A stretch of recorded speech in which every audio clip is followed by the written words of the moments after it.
এদিকে নারায়ণগঞ্জ ও ব্রাহ্মণবাড়িয়ায় শেখ মুজিবুর রহমানের মুরাল ভাঙচুর করেছে বিক্ষুব্ধ ছাত্র জনতা। দুপুরে নারায়ণগঞ্জ জেলা প্রশাসক, পুলিশ সুপার কার্যালয় এবং জেলা ও দায়রা জজ আদালতের সামনে শেখ মুজিবুর রহমানের ৩টি মুরাল ভাঙচুর করে বিএনপিপন্থী আইনজীবী ও বিক্ষুব্ধ ছাত্র জনতা। পরে জেলা প্রশাসকের কার্যালয়ের সামনে অবস্থিত বঙ্গবন্ধু কর্নারে থাকা ছবিও ভাঙচুর করা হয়। ব্রাহ্মণবাড়িয়ায় শেখ মুজিবুরের মুরাল ভাঙে বৈষম্য বিরোধী আন্দোলনের শিক্ষার্থীরা। দুপুরে সরকারি কলেজ ক্যাম্পাস থেকে একটি বিক্ষোভ মিছিল বের করা হয়। পরে সেখানে থাকা শেখ মুজিবুর রহমানের মুরাল ভাঙা হয়।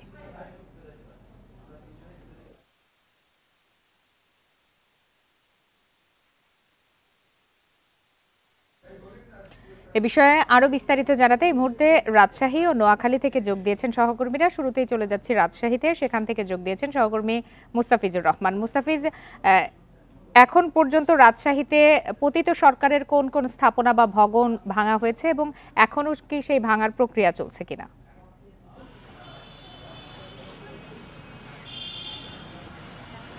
দেখুন, গতকাল রাত থেকেই কিন্তু এই যে ভাঙ্গার বা নাম চেঞ্জ করার যে প্রক্রিয়াটি এটি কিন্তু শুরু করেছিল এবং উৎসুক ছাত্র জনতা কিন্তু এতে অংশ নিয়েছে। এবং গতকাল রাত্রেবেলায় রাজশাহী বিশ্ববিদ্যালয়ের বেশ কয়েকটি আবাসিক হলে বঙ্গবন্ধু শেখ মুজিবুর রহমান হল, ফজিলতুন্নেসা হল এবং শেখ হাসিনা হল সহ বেশ কয়েকটি আবাসিক হলের নাম পরিবর্তন করা হয়েছে। সেই সাথে আরেকটি শিক্ষা প্রতিষ্ঠান অর্থাৎ রাজশাহী কলেজে আজকে সকালে বঙ্গবন্ধু যে মুরালটি ছিল সেটি কিন্তু উৎসুক ছাত্র জনতা সেটি কিন্তু গুড়িয়ে দিয়েছে, এক কথা যদি বলা হয়ে থাকে। আমরা ঠিক রাজশাহী কলেজেই এখন অবস্থান করছি। এখানে এটি সকালে এটি গুড়িয়ে দেওয়া হয়েছে এবং সেই সাথে কামরুজ্জামান যে একটি ভবনের নাম ছিল সেই ভবনটিরও নাম পরিবর্তন করা হয়েছে এবং সেখানে শহীদা আঞ্জুমানের নামকরণ করা হয়েছে। এবং এখানে একটি কথা বারবার আসছিল, এখানে যারা উৎসুক জনতা রয়েছেন সেই সাথে আরেকটি বলা যেতে পারে যে রাজশাহীর আজকে দুপুর ঠিক 12:30 নাগাদ রাজশাহীর বাঘা চারঘাট আসনের যে সাবেক পররাষ্ট্র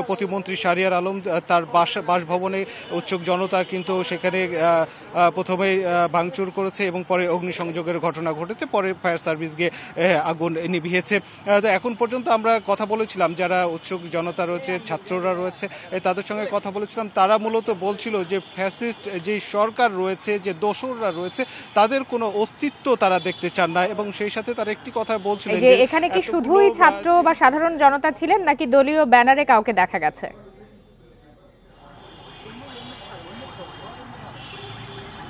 না, আমরা এখনো এখানে কোনো দলীয় ব্যানারে কাউকে এখানে আমরা কোনো উচ্ছেদ বা এখানে কোনো ভাঙচুর এমনটি করতে দেখিনি। আমরা উৎসুক যারা জনতা রয়েছেন, ছাত্ররা রয়েছেন, এখানে সাধারণ মানুষেরও আমরা সম্পৃক্ততা দেখেছি। তারাই মূলত এখানে সব ধরনের মানুষ রয়েছে, ছাত্র শিক্ষার্থীরা রয়েছেন, এখানে সাধারণ মানুষরা রয়েছেন এবং দেখা গেছে বিভিন্ন রাজনৈতিক দলকে সমর্থন করেন এ ধরনের ব্যক্তিরা রয়েছেন। তবে সুস্পষ্ট কোনো রাজনৈতিক ব্যানারে কিন্তু আমরা এখন পর্যন্ত দেখিনি বা সেই ধরনের কোনো স্লোগানও আমরা পরিলক্ষিত হয়নি। তবে এখানে তারা যেটি চাচ্ছিলেন, এখানে সব ধরনের মানুষই ছিল এবং তাদের একটি প্রত্যাশা ছিল যে এখানে যে 17 বছর ধরে যে বাংলাদেশকে নিষ্পেষিত করা গেছে, যে শোষণের হাত থেকে, বঞ্চনার হাত থেকে যাদের রক্তের বিনিময়ে এই বাংলাদেশ নতুন স্বাধীনতা পেয়েছে, তাদের মর্যাদা যেন ক্ষুণ্ণ না হয়, কোনোভাবেই যেন এই শহীদের রক্তের সাথে বেইমানি করা না হয় এবং তাদের আত্মার প্রতি যেন তাদের যে আত্মত্যাগ দিয়ে গেছে সেই আত্মত্যাগের জন্য পুরোপুরি সেটি সফলতা পাওয়া যায়। সেটির জন্যই কিন্তু তাদের এই প্রচেষ্টা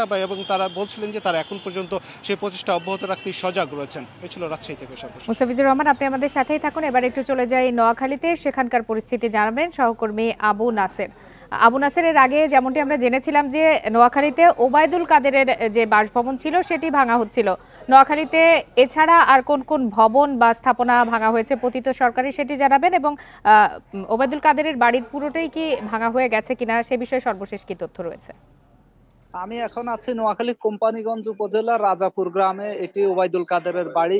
আমার পেছনে আমি যদি একটু দেখাই, এই ওবায়দুল কাদেরের বাড়িতে ওবায়দুল কাদের ঢাকা থেকে আসলে এই ঘরে থাকেন, পাশাপাশি তার দুই ভাই আব্দুল কাদের মির্জা যিনি বসুরহাট পৌরসভার মেয়র ছিলেন এবং শাহাদাত হোসেন, দুই ভাইয়ের বাড়ি। এই বাড়িগুলো ভাঙচুর করা হয়েছে এবং এখানে একটি গাড়ি আছে বাড়ির সামনে, এই গাড়িতে অগ্নিসংযোগ করা হয়েছে। এখনো যে আগুন জ্বলছে এবং উৎসুক ইচ্ছুক লোকজন কিন্তু এখনো এই ভাঙা বাড়িটি দেখতে এসেছেন। এবং আমরা যতটুকু জানতে পেরেছি দুপুর 12টার পরেই আসলে একদল বিক্ষুব্ধ ছাত্র জনতা এখানে এসে এই ভাঙচুর করে এবং অগ্নিসংযোগ করে। তাদের অভিযোগ হচ্ছে এই বাড়ি থেকে অনেক অপকর্ম করা হয়েছিল, পেশিবাদের পৃষ্ঠপোষকতা করা হয়েছিল। বিশেষ করে ওবায়দুল কাদেরের ছোট ভাই, যিনি বসুরহাট পৌরসভার মেয়র ছিলেন, তার কারণে এই বসুরহাট এবং কোম্পানিগঞ্জের মানুষ শান্তিতে বসবাস করতে পারেনি।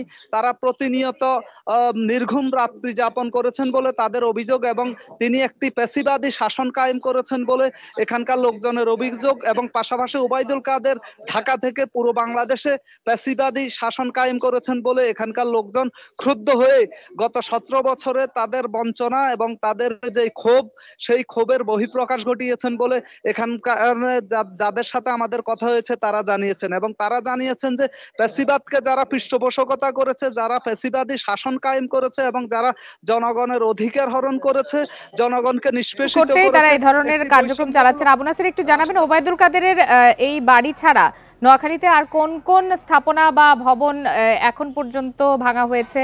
পতিত সরকারের কোন কোন চিহ্ন মুছে ফেলা হয়েছে?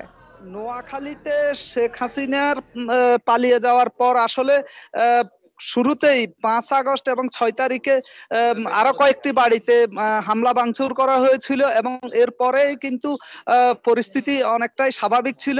আজকে সকাল থেকে এই ওবায়দুল কাদেরের বাড়ি ছাড়া নোয়াখালীর আর কোথাও কোনো ভাঙচুরের খবর আমরা এখনো পাইনি। তবে বিক্ষুব্ধ ছাত্র জনতা ঘোষণা দিয়েছেন যে ফ্যাসিবাদের সাথে যারা জড়িত, যারা ফ্যাসিবাদী শাসন কায়েম করেছে, এখানে পৃষ্ঠপোষকতা করেছে, তাদেরকে রেহাই দেওয়া হবে না, তাদেরকে জনতার আদালতে তাদের বিচার করা হবে এবং তাদের যে অবৈধ সম্পত্তি, সেই সম্পত্তিকে তার নিষ্কণ্টক রাখতে দেওয়া হবে না, সেই সম্পদ তারা যেন ভোগ করতে না পারেন, সেই দিকে বিক্ষুব্ধ ছাত্র জনতার নজর রয়েছে বলে তারা জানিয়েছে।